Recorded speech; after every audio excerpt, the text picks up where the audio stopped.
کو حجرے شریف کے اندر آپ تشریف فرمائے مکہ کی سرزمین میں. کفاروں نے میٹنگ کی کہ سارے غلام چلے گئے، آپ سرکار اکیلے ہیں، کوئی بھی نہیں ہے سرکار کے ساتھ دینے والا. آج کی رات یہ نہ ہو کہ سرکار نکل جائے، سرکار کو نعوذ باللہ من ذالک شہید کر دیا جائے، قتل کر دیا، یہ فتنہ ختم ہو جائے گا اسلام کا. یہ جو نیا فتنہ انہوں نے ڈالا ہوا ہے، ایک اللہ کی جو وحدانیت کا اور ایک رسول کی جو وحدانیت کا، رات کو میٹنگ ہوتی ہے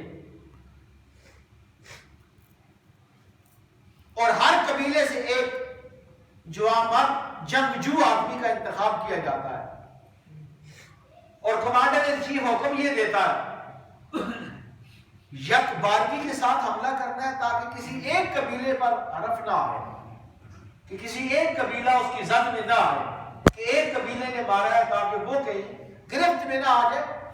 یک بارگی کے ساتھ حملہ کریں گے. ہجوم کے اندر کسی کو پتہ ہی نہیں چلا، پتہ نہیں کس نے مارے، اتنا بڑا ہجوم تھا، پتہ نہیں کس نے شہید کیا.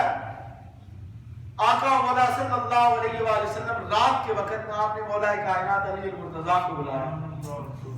میں بڑی اختصار کے ساتھ آپ نے فرمایا علی، وہ سارے کے سارے مشرکین مکہ، کفاران مکہ، سرکار دو عالم صلی اللہ علیہ وسلم کے حجرے کے ارد گرد ننگی تلواریں لے کر، ڈنڈے اور سوٹے لے کر، ننگی تلواریں لے کر سرکار کے دروازے پہ آ کے کھڑے ہو گئے.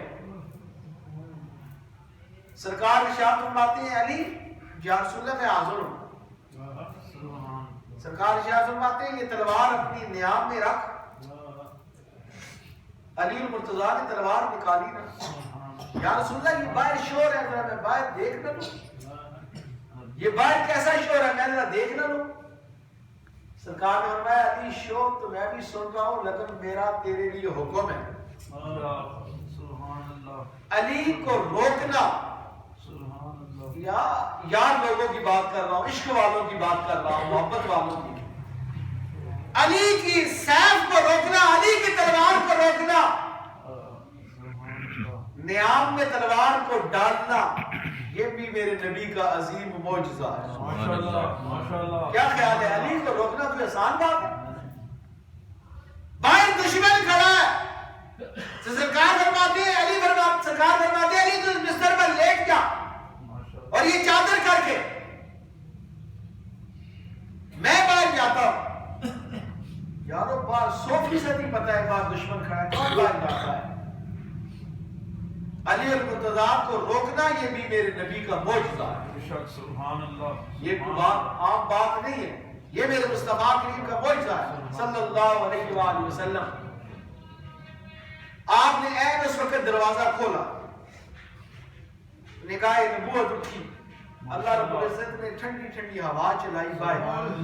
وہ جتنے تلواریں لے کے کھڑے تھے سب نے سر جھکا دیے، سب نے سر جھکا دیے اپنے دستوں پر. زمین میں تلوار کو گاڑ کے دستوں پر رکھ کے سارے سو گئے، اندھے ہو گئے. ایک روایت میں ملتا ہے قرآن کریم میں سورہ یاسین کی آیت پڑھی، سرکار نے کوئی چیز پھینکی، مٹی پھینکی، ریت پھینکی، وہ سارے کے سارے اندھے ہو گئے. سرکار ان دشمنوں کے درمیان سے گزرتے ہوئے ماشاءاللہ سبحان اللہ گلی کے اندر گھومتے ہوئے ماشاءاللہ 1 میل کے فاصلے پر سرکار صدیق اکبر کا گھر ہے. اور یہ بھی طرفہ تماشا ہے، کیا محبتیں ہیں، کیا عقیدتیں ہیں. پوری کائنات سرکار کے بوئے پر، سرکار کے دروازے پر، قیامت تک اللہ کے سارے فرشتے سرکار کے دروازے پر. سرکار ہے یار صدیق اکبر کے دروازے، سرکار صدیق اکبر کے دروازے پر کھڑے. دروازہ کھولا، صدیق سواری ہے تیار ہے، یا رسول اللہ سواری تیار ہے. میں تو کب سے انتظار کر رہا ہوں، میں تو رات کبھی سویا ہی نہیں نا، میں نے تو کبھی سویا ہی نہیں. جس دن سے میں نے سنا ہے سرکار میرے گھر میں تشریف لائیں گے، میرے گھر میں بھی اجالا ہوگا، جس دن سے میں نے یہ سن رکھا ہے یا رسول اللہ قسم کا خدا اس دن سے میں سویا بھی نہیں، ساری رات کھڑا انتظار کرتا رہتا. سرکار لے کر نکلے، سور 3-4 میل کے فاصلے پر ابو جہل کے گنڈے اور ابو جہل کے قاتل سرکار کو تلاش کرتے ہوئے پیچھے پیچھے سرکار صدیق اکبر پیچھے ہے اور حضور علیہ السلام سرکار سے آگے جا رہے ہیں تھوڑے فاصلے پر. تاریخ خلفاء نے لکھا ہے کہ آواز دے کے پوچھا ابو بکر یہ تیرے آگے کون جا رہا ہے؟ تیرے آگے کون جا رہا ہے؟ صدیق اکبر نے مڑ کے دیکھا فرمایا اس کے ہاتھ میں تو تلوار ہے ننگی تلوار ہے اگر میں بتاتا ہوں یہ میرے آقا و مولا صلی اللہ علیہ وسلم ہے تو یہ نقصان پہنچے گا. ان کے ہاتھوں میں اسلحہ یا تلواریں ہیں میں تو بے سر و سامان ہوں دونوں بے سر و سامان ہیں. اللہ کے فرشتے بھی نیچے آ گئے اللہ سے پوچھتے ہیں آپ صدیق جواب کیا دیتا ہے؟ سبحان اللہ. اب صدیق اکبر جواب کیا دیتے ہیں؟ سبحان اللہ. سچ کہتے ہیں تو نقصان ہوتا ہے جھوٹ بولتے ہیں تو شان صداقت میں فرق پڑتا ہے. یہ امتحان لیے جاتے ہیں نا. سچ کہتے ہیں تو یہ اعزاز دیتے ہیں تکلیف دیتے ہیں اگر جھوٹ بولتے ہیں تو شان صدیقت میں فرق پڑتا ہے چھن جاتی ہے صداقت. اور میں نے پچھلے سے پچھلے جمعے زور دے کے کہا ہے صدیق کہتے ہی اسے ہیں ماشاءاللہ جو ماں کی گود سے لے کر قبر کی آغوش تک خواب میں بھی جھوٹ نہ بولے خواب میں بھی جھوٹ نہ بولے وہ صدیق ہوتا ہے. موت کیا ہے؟ جبریل تھے نا جو سدرہ پہ رک کے صدیق نے مچل کے کہا یا رسول اللہ اگر آپ مجھے حکم دیتے ہو تو میں کبھی نہ رکتا اور کبھی نہ رکتا اور جلنے کی بات تو دور کی بات ہے آگ مجھے چھو بھی نہ سکتا. میں تو یہ دیکھتا کہ مجھے حکم کون دے رہا حکم کون دے رہا چلنے کا. بے شک سبحان اللہ. اللہ کے فرشتے بھی نیچے ہوتا ہے سننے کے لیے جواب. صدیق جواب کیا دیتا ہے؟ سنو سید سرکار صدیق اکبر نے اتنا خوبصورت جواب دیا اتنا خوبصورت جواب دیا. آپ ارشاد فرماتے ہیں میرے سے پوچھنے والے پوچھتا ہے یہ کون ہے؟ تو نہیں جانتا یہ کون ہے؟ کیا مانا؟ سوالیہ جملہ کیا کہ تو نہیں جانتا یہ کون جا رہے ہیں؟ کیا مانا؟ ان کو تو پوری کائنات جانتی ہے. سبحان اللہ. یہدیانی السبیل.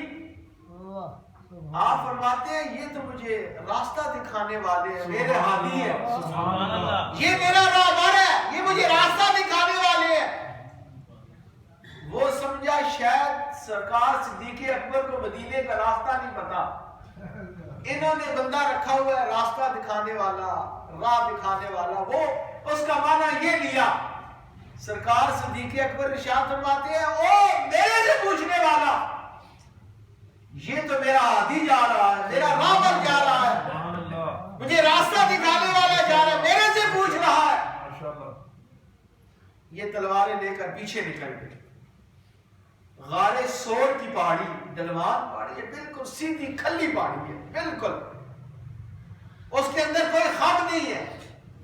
آج بھی جو نوجوان جاتے ہیں اس پہاڑی پر چڑھنے کی کوشش کرتے ہیں آپ یقین جانے 20 جگہ بیٹھ کے وہ سانس لیتے ہیں چڑھنا مشکل ہے.